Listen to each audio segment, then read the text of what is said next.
Good morning, everyone. This is Nurse Terry K, and I'm enjoying this beautiful breeze, this beautiful sunlight on this beautiful Sunday morning. And I'm here to talk about some factors about our diets. Being a person who's a little obese, who's diagnosed as pre-diabetic, who has hypertension, um, the importance is eating right. That's the focus, and I'm not gonna lie to you. I'm battling with that. I'm brutally honest. I'm battling with that because sometimes I get these sugar urges and sugar rampages where I just want to eat sweets all the time. That's my shortcoming, and that's where I fall and fail at. But I'm trying to get into a better, healthier relationship with food. A balanced diet focusing on nutrient rich foods can help maintain high blood pressure and manage high blood sugar levels as well as low sugar levels, blood sugar levels. The key to this is eating the types of food in the groups that pertain to fruits, vegetables, whole grains, lean proteins, and low fat dairy. Okay, let's start on the fruits and vegetables. These are naturally low in calories and high in essential nutrients. The focus on the variety of colors to ensure a range of vitamins and minerals. So this is important. Foods that are rich with with vibrant colors are enriched with vitamins and minerals. And that's good because your body can break down these vitamins and minerals and turn them into energy. Energy for your cells, energy for you to be able to burn off fats, energy.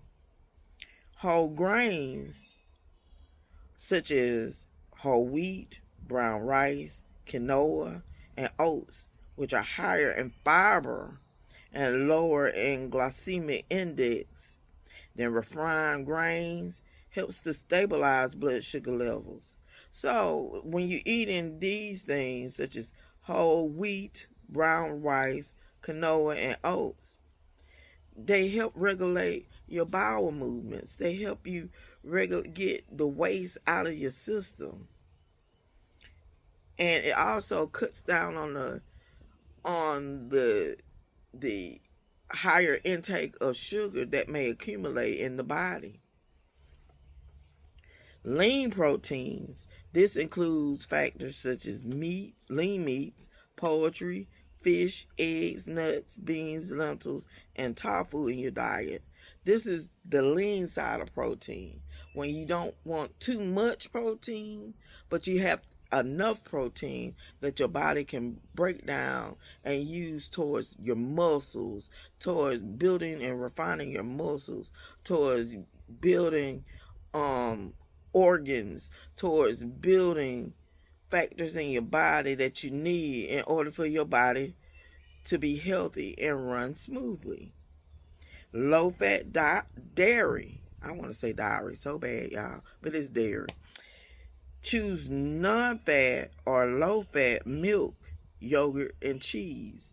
This is great because when you're eating low fat, you're eating healthy, you're eating your dairy, but you're not accumulating a lot of fats that may come in that perspective. Healthy fats. Incorporate healthy fats. Your HDLs, high density lipids, from sources like olive oil, nuts, and avocados. Did you know that HDLs are considered to be the healthy lipids, the healthy building blocks that are used to build your body, your cells, your organs, um, every part of you? It's when you have the LDLs, the low density lipids, that's what accumulates into your body, into your arteries, and is unhealthy for you. It it enhances your high blood pressure. It enhances um heart issues, heart problems, heart concerns. That is not good for the body. High cholesterol. You don't want those things with LDLs. You want to focus on things that will accumulate in your body, that will help you to have high density lipids, that will help be healthier, that will be a healthier alternative to your body. So with that in mind, healthy fats include olive oil, great healthy fat, nuts, and avocados, which are great sources of healthy fats that you can use in your body so that your body can run smoothly. Added sugars. Reduce the consumption of your sugary drinks, desserts, and processed foods that can cause rapid spikes in blood sugar. That's a given. Limit foods high in saturated and trans fats found in red meat, fried foods, and some baked goods. So when it's saturated or trans fats, those are your unhealthy fats. You want to limit your intake in those areas. Refined grains, and these are among the foods that you will want to avoid. Refined grains, food for diabetes that we want to eat and what to limit. So,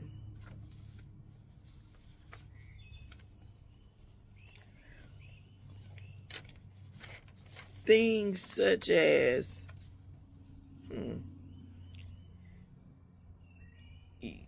you want to limit your refined grains.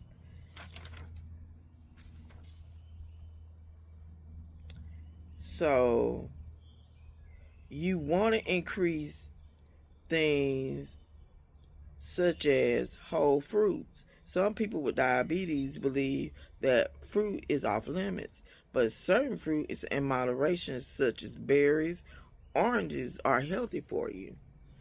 Refined grains are things that have been reprocessed along the way. So when they've been reprocessed, a lot of the healthiness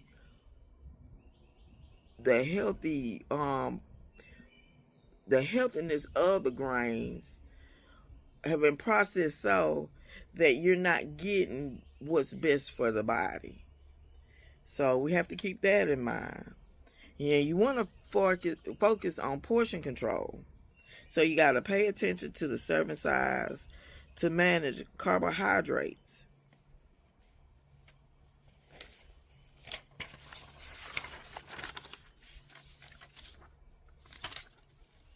You want to stay hydrated. So when you keep that in mind, you want to drink plenty of water throughout the day. And that's one thing I don't do enough of. That's drinking plenty of water. So I have to fall back and get into a routine of drinking more and more water. I start off good. I promise you, I start off good. And then I start drinking juices, and there's nothing wrong with drinking juices and other things. But when you have to, like I said, you have to steer back from drinking a lot of the refined sugary drinks and beverages in your diet. When you're on purpose for your diet, you're on purpose with not getting into the sugary intake of ingesting a lot of sugary intake in your diet. And that's what helps with also weight loss. So, what are specific foods that is good for people who may be diabetic or pre-diabetic? Leafy green vegetables. This includes spinach, kale, and collard greens, which are packed with vitamins and minerals. Now, it could be a way how you cook your collards as well. I'm not gonna lie, I love collard greens, but I ain't gonna lie, I like the old fashioned way with the whole, ham and the whole meaty thing that's going with it. But we also have to be on purpose about the types of meat that we cook our greens in. And sometimes they have these little packages where it's seasoning already seasoned for your greens. You can also use that. Sometimes I don't even try that. I might put bell pepper, onions, chicken broth, reduced sodium chicken broth, um, vegetable broth, and I simmer my greens in those. Simmer it until it gets a particular flavor. It's different ways how you can cook collard greens and get the healthier version versus the unhealthier version of your foods. Broccoli and other cruciferous vegetables. These are rich in sulforaphane, an antioxidant that may help control blood sugar and protect blood vessels. So sulforaphane does that. It helps with your blood sugar and protects blood vessels. And that's what we want in a healthy body. So it will protect against conditions like not arteriosclerosis, but at the hardening of the vessels within you, which make it harder for blood to go through your vessels and pump blood to the rest of the body.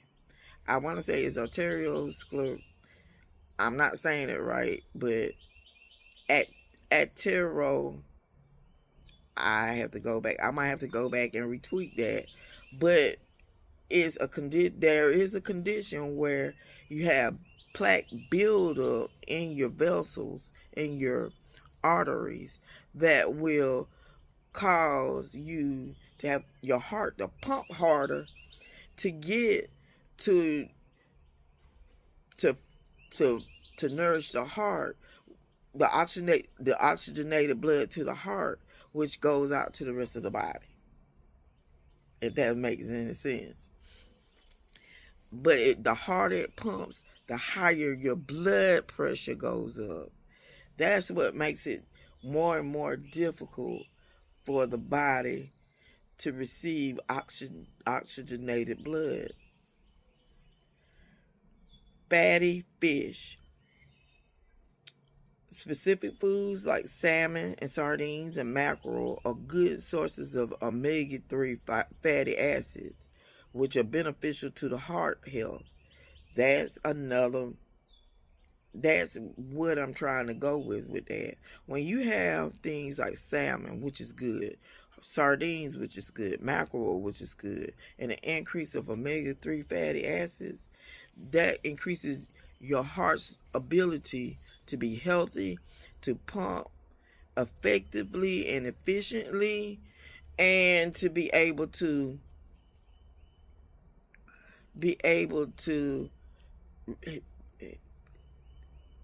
help your body to function properly. Nuts. Almonds, walnuts, and other nuts are a good source of healthy fats and protein.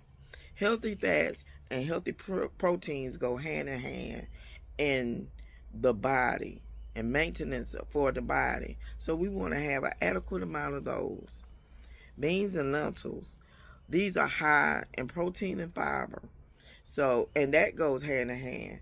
When you have a lot of good protein, when you have a lot of good fiber, that's a mechanism that helps your body to run efficiently and smoothly. You won't have backed up bowels. Your body can normalize itself. So here's an example of a planned meal. And it doesn't have to be anything extravagant. Little can be a meal. Breakfast, oatmeal with berries and nuts. Simple. Lunch, salad with grilled chicken or fish, mixed greens, and vegetables. Simple, very simple.